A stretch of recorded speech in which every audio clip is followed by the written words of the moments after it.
Nous sommes donc avec Madame Joanne Gélina, présidente du comité de sélection du concours d'idées 2013 présenté par le Fonds d'action québécois pour le développement durable. Madame Gélina, pourquoi avoir accepté la présidence du comité de sélection du concours d'idées? Parce que c'est une façon pour moi de me ressourcer. C'est très personnel, alors c'est pas altruiste de ma part. De me ressourcer, de voir tout ce qui grenouille, tout ce qui se fait actuellement au Québec. Il y a plein d'idées. La jeunesse montante qui a été formée au développement durable, ce qui n'existait pas dans mon temps, arrive avec des façons différentes de voir le monde, des façons de créer, des façons de réduire notre empreinte environnementale. Donc, je suis curieuse et c'est un petit bonheur que je m'offre de pouvoir présider ce concours. Comment voyez-vous votre rôle et celui du comité que vous allez présider? En fait, mon rôle, c'est d'assurer des échanges qui vont être fructueux entre les différents membres du comité, d'assurer, je dirais aussi, une certaine discipline parce qu'on a beaucoup d'idées à regarder, donc il faut s'assurer qu'on le fait de façon rigoureuse et qu'on a le temps de donner le même temps à tous les projets pour les analyser. Aussi mettre du plaisir, mettre un peu de folie dans tout ça et de s'assurer que notre démarche est irréprochable et qu'on choisit les meilleurs projets. Pour ce qui est des membres, ça va être de les stimuler aussi à donner leur point de vue, puis de s'assurer qu'on a une bonne collaboration, puis un bon partage d'idées et qu'on grandit tous à travers cet exercice-là. En quoi vos diverses expériences vont vous aider dans votre rôle à la présidence de ce comité? J'ai tout d'abord moi-même siégé sur des OBNL, donc je connais c'est quoi la réalité de ces groupes.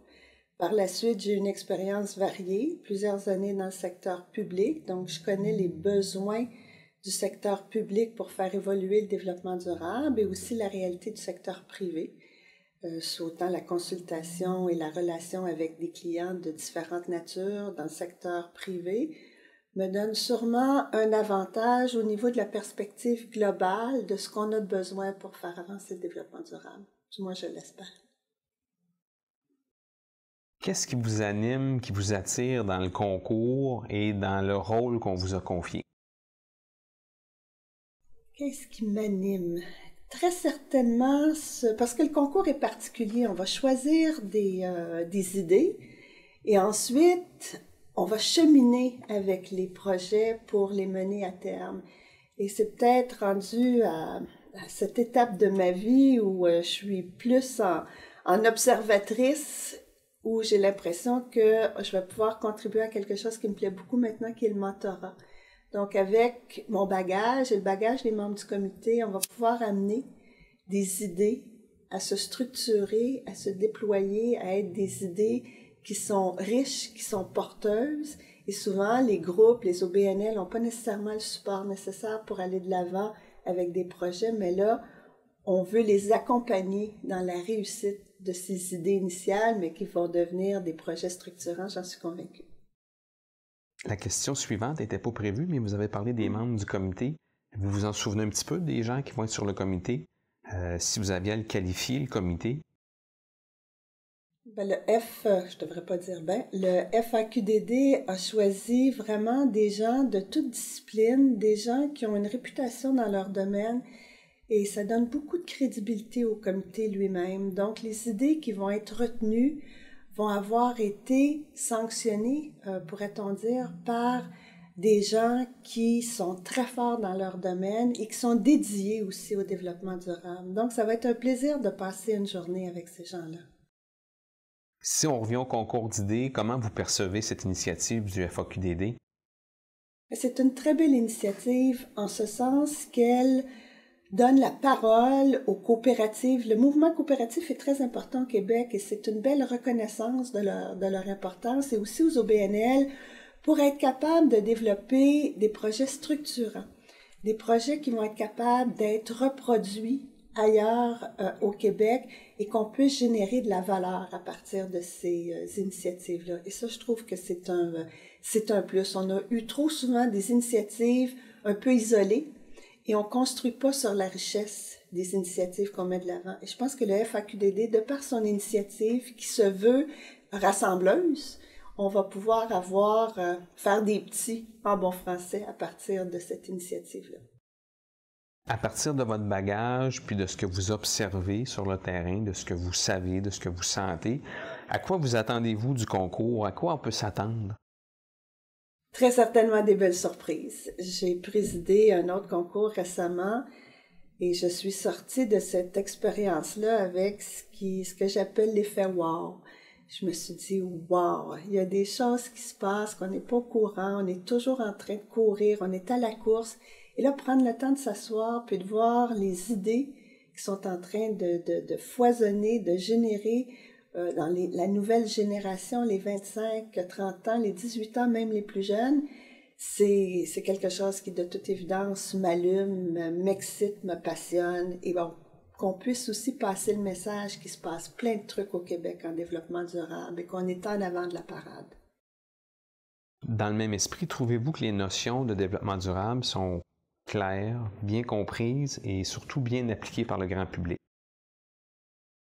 Sont claires, non, mais je crois que dans le cadre du concours d'idées qu'on a, ce sera une façon de ramener ça à un concept qui est beaucoup plus facile à visualiser, à comprendre concrètement ce que ça veut dire. Donc, pas aussi clair qu'on le voudrait, c'est certain.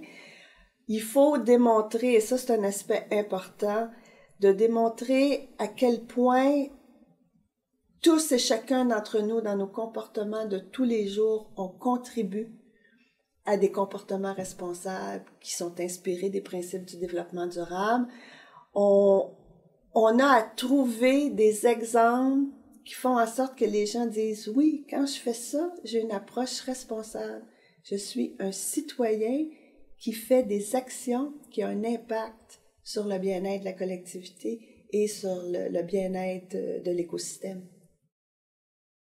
Dans le cadre d'un projet, comment on pourrait intégrer le développement durable avec succès? Mais il faut penser, je dis souvent cette expression-là, il faut penser en dehors de la boîte. Donc, pour chaque initiative, que ce soit un projet, que ce soit une idée, il faut se poser la question, qu'est-ce qu'on peut faire différemment du modèle standard pour qu'il y ait un bénéfice économique, un bénéfice environnemental et un bénéfice social? Et quand on se pose ces trois questions-là, on est à même de changer la façon dont on fait des projets. Et c'est dans n'importe quoi.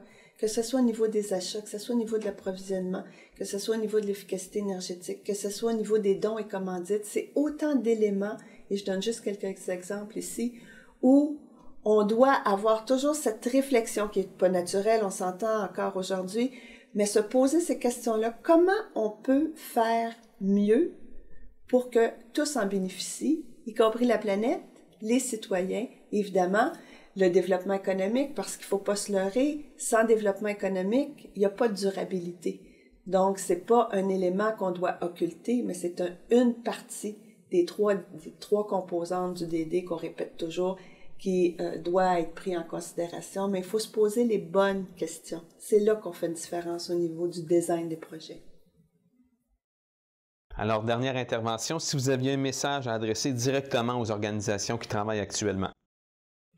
Je leur dirais tout d'abord, en tant que présidente, merci d'avoir participé au concours et de regarder comment, avec les autres, on pourra faire de vos idées, de vos projets, des projets porteurs et qu'on puisse aller chercher le plus grand nombre de partenaires et qu'on communique notre passion pour le développement durable. Je peux vous dire d'expérience que c'est contagieux. Alors, on attend vos propositions.